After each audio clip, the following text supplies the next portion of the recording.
Hi guys, my name is Kevin and I'm from BSc Psychology Honours.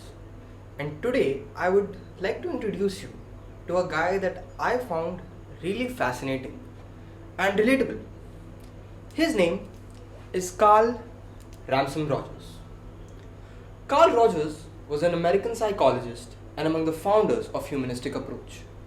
His approach was very client-centered, and he is widely considered to be one of the founding fathers of psychology. For that very effort, he was awarded the Distinguished Scientific Contributions Award by the American Psychological Association in 1956.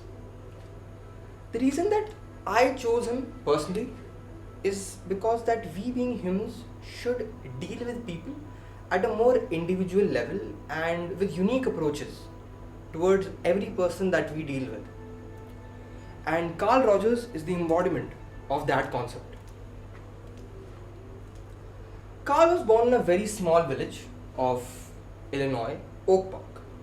It is adjacent to Chicago. It has a population of around 55,000 people and it is a relatively very small town. Carl Rogers' childhood years was very lonely. He was very introverted and he was raised with love but imprisoned by beliefs of his faith and his parents. His family imposed very rigid rules in the household, like no dancing, no smoking, no singing, no drinking.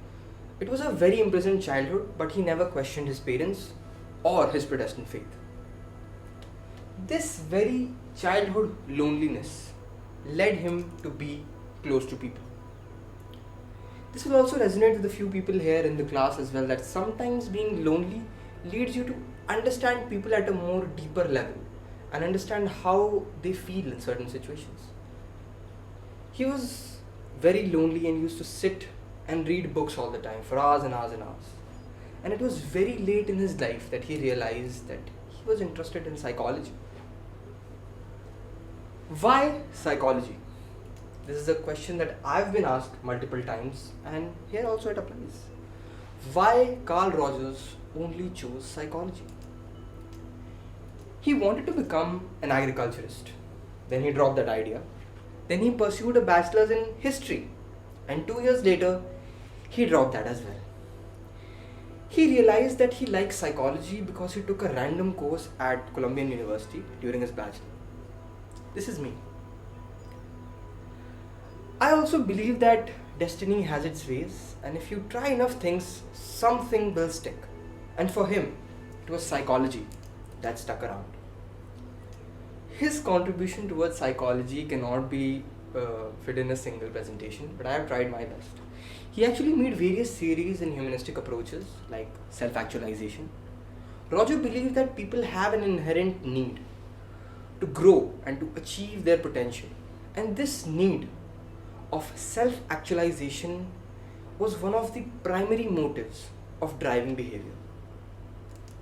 Unconditional positive regard. For psychotherapy to be successful, Roger suggested that it was imperative for the therapist to provide unconditional positive regard to the client. This means that the therapist accepts the client as they are and allows them to express both positive and negative feelings without judgment and reapproach. One more of his theories was development of the self. Roger believed that the formation of healthy self-concept was an ongoing process and shaped a person's life experiences. People with stable sense of self tend to have greater confidence and cope more effectively with life's challenges. One more concept that he created was congruence. Rogers suggested that people tend to have a concept of ideal self. This problem, our image of who we think we are not always matches up with our perceptions of who we are today. When this self-image does not line up with the ideal self, we are in a state of incongruence. Here's Carl Rogers himself talking about how people are just not willing to listen and understand other people's perspective and judge people for almost everything. He talks about, in my opinion, the real gist of Carl Rogers and his way of thinking. Carl Rogers.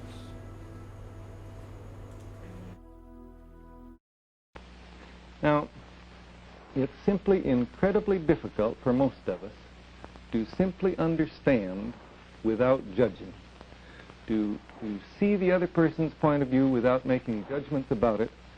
We have absolutely no experience of that kind in our social conversation or in our ordinary life.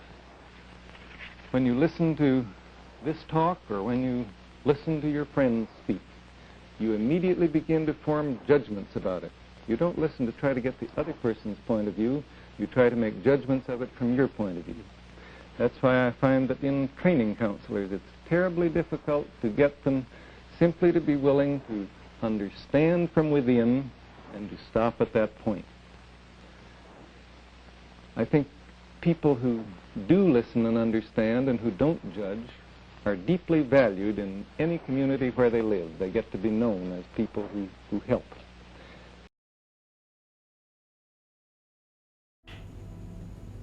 See, I know you guys have a really short attention span, but bear with me, okay?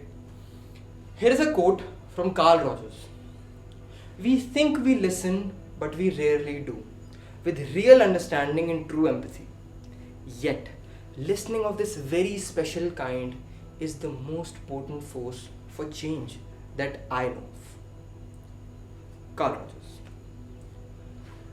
We think we listen every day to our teachers, to our friends, to our parents, but do we actually listen to them?